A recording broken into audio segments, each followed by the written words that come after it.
Hey guys, Adam from Encounter Wargaming here today, and we are going to do an unboxing of Forgebane, the new box from GW, Warhammer 40k with the Adeptus Mechanicus and the Necrons. So very excited to open this guy up and show you guys all the cool new stuff inside.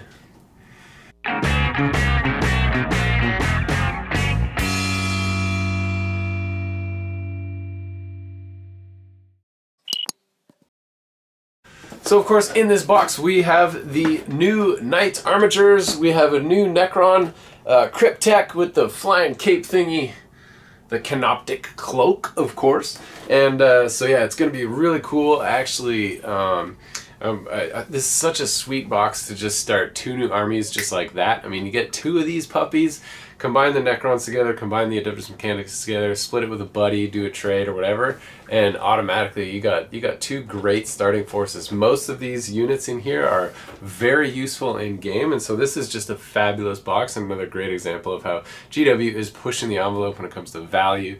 And yeah, and so let's really just open this up and see what's inside. First things first, let's rip that plastic off. Get out your hobby knife and ding!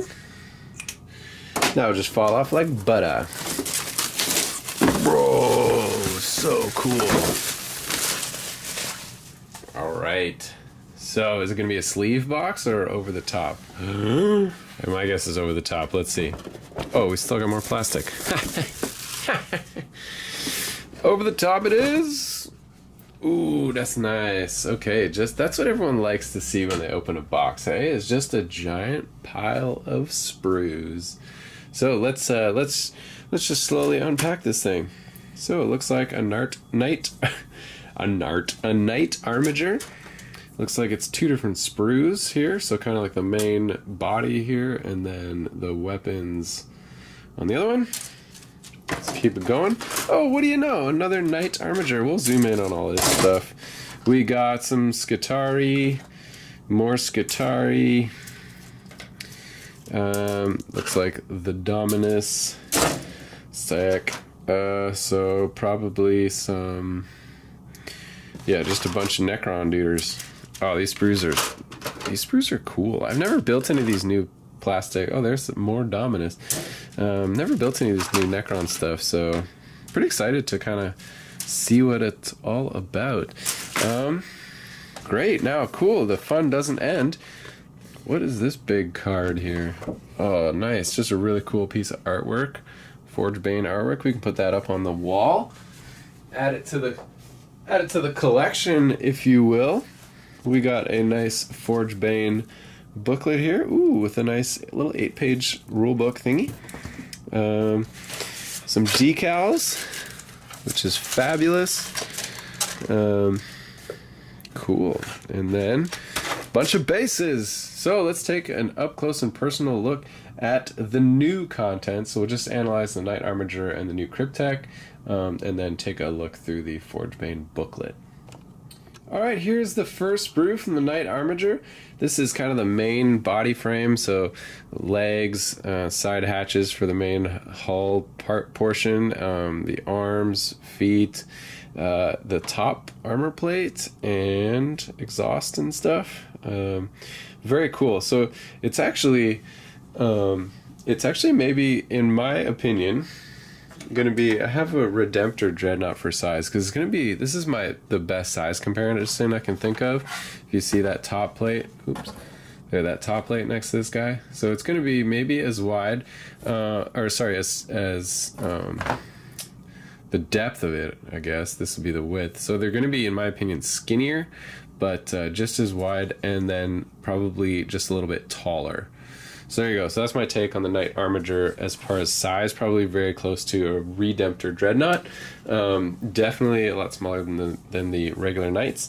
But yeah, very cool looking sprue. I mean, let's just get close in there. So definitely room for something mounted in the top. There's the stubber and melt again. Very cool. So very similar to the Knight. It looks like they just scaled these bits down. Like the arms look the exact same bits, just directly scaled down. Like these are exactly the same, which is very handy if they're using the computer technology for that, to just scale these pieces. Then that means they can do more without adding too much more cost, which is good for all of us. Because when things cost more, which don't worry, friends, they will find a way to take all of our money, but we will be happy about it.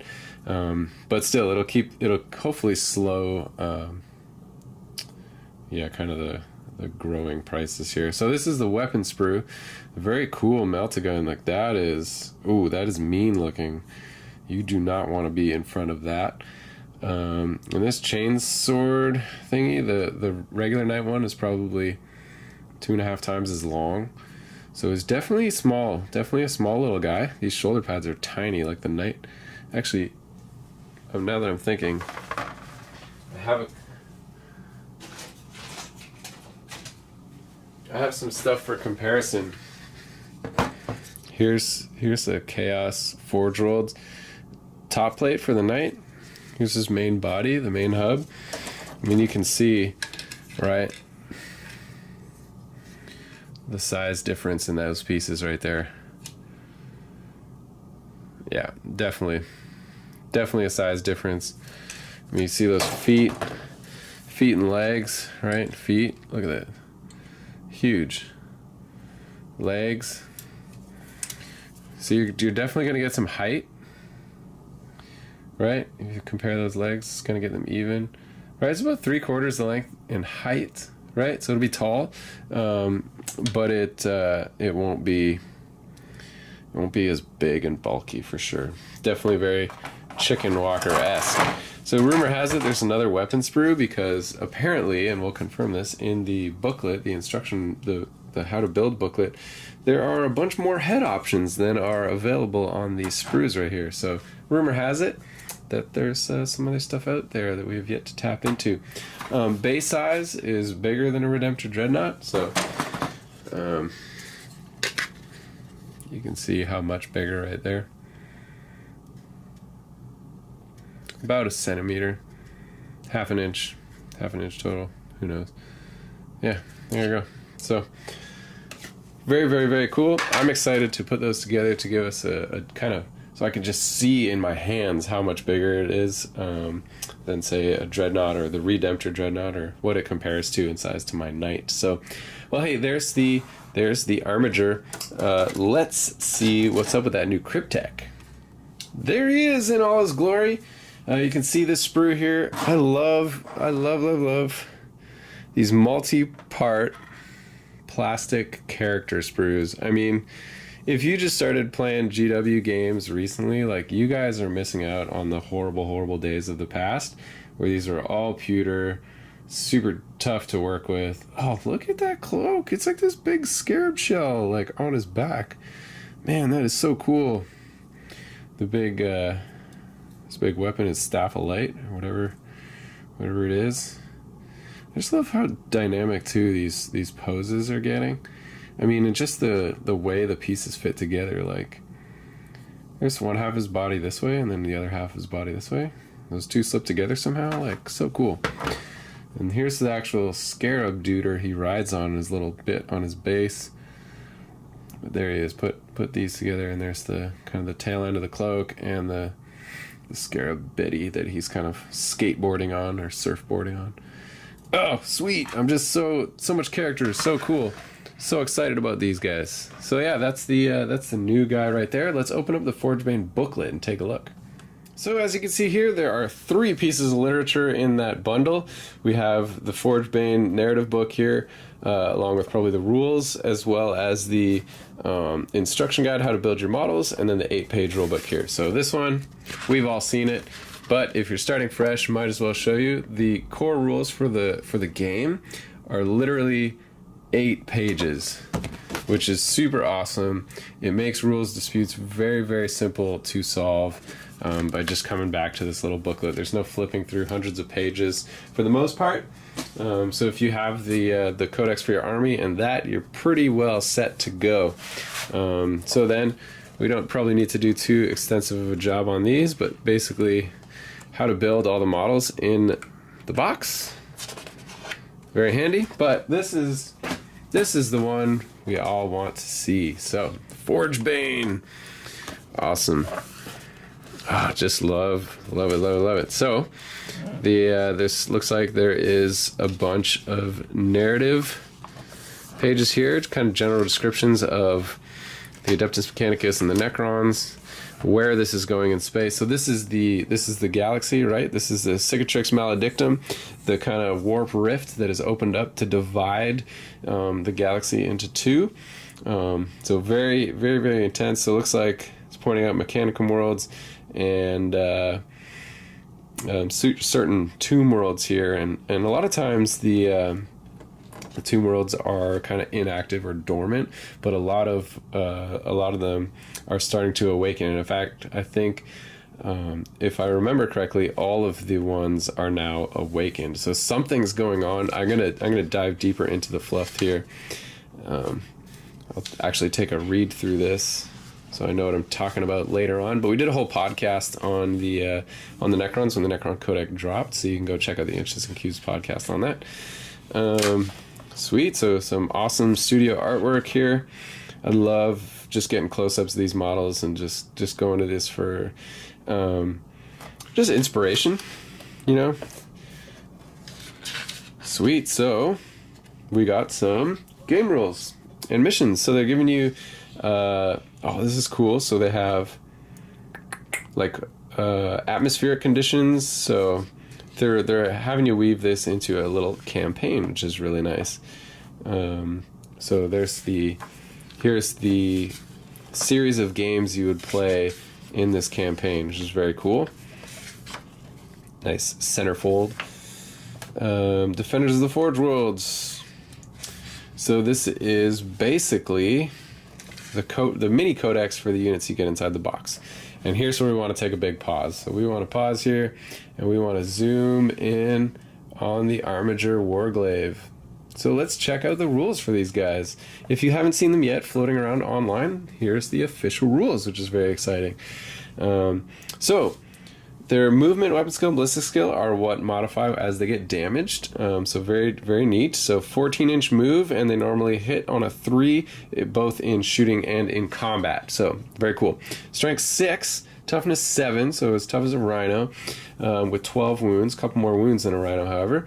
4 attacks, leadership 8 in a 3-up save. Okay, so it's got a it contains 1 Armiger Warglaive, and it can contain 1 additional or 2 additional, so you can do them in kind of squadrons of 1 to 3, which is neat for 1 Lord of War slot. They are a Lord of War, as you can see right here.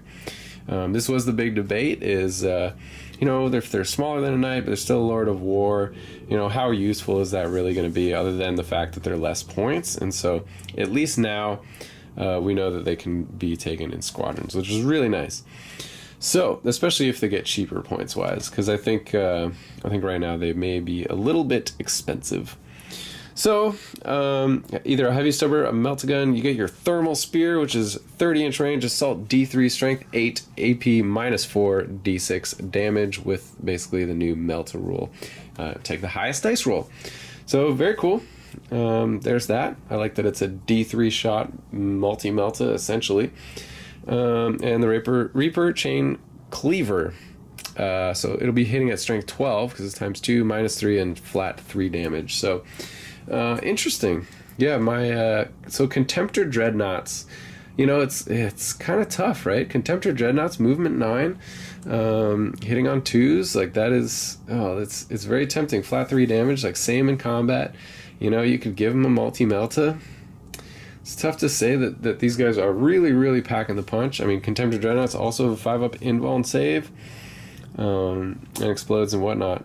So, yeah, well, it'll be all up to how many points these guys are to really make it worth it. So, interesting. Now, the models, obviously, undoubtedly, no question, are very, very cool, very unique, and they're definitely going to add to any Knight player's force for sure. I just love that there's a Metallica Forge World. Can I point this out right here? Metallica. Awesome.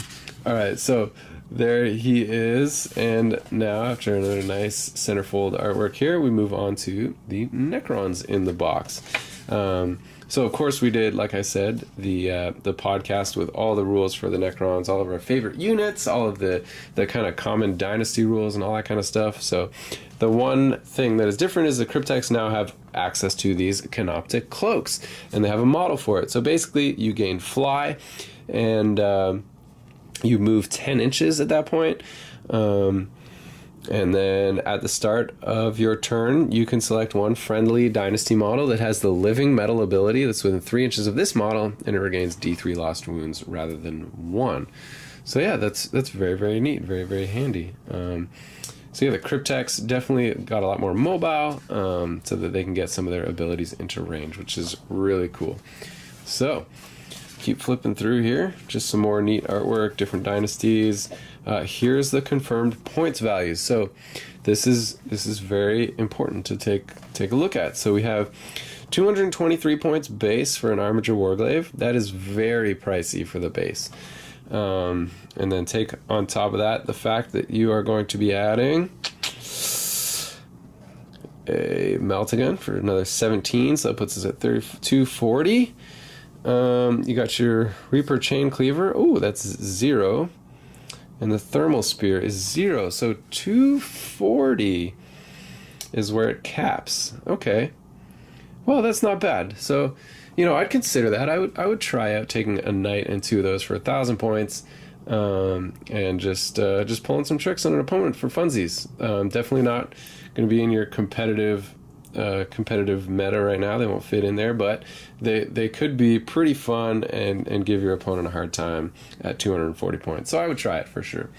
So there you go, guys. That is it for Forgebane, the newest fun little box from GW to help you kickstart 2 new armies. If you ever thought of playing undead robots, or, you know, kind of almost undead robots, then Forgebane's the box for you. Get 2 of these with a friend and trade sides, and you have a very, very sizable force for both the Adeptus Mechanicus and the Necrons. So that's it for today. That's our in-depth look at Forgebane and the new units, the Armiger Warglaive and the Cryptek with the crazy Canoptic cloak. So hey, if you like that video, I would love if you just jump down there and hit the subscribe button, and if you want to get notifications, hit that little bell, so you can know when we post future content. And then as well, if you really like the video, jump to the video description below to join excuse me, wow, just so excited about Patreon, which is where you can support the channel for as little as $1 a video. Everything we do here at the channel is in terms of battle reports and scenery, terrain. We want to get a nice space to film battle reports without noisy background noise, so we can get out of our local gaming club and really just film high quality battle reports for you guys. All that goes to support it. So guys, we would love if you could do that. But yeah, otherwise, we will see you at our next encounter.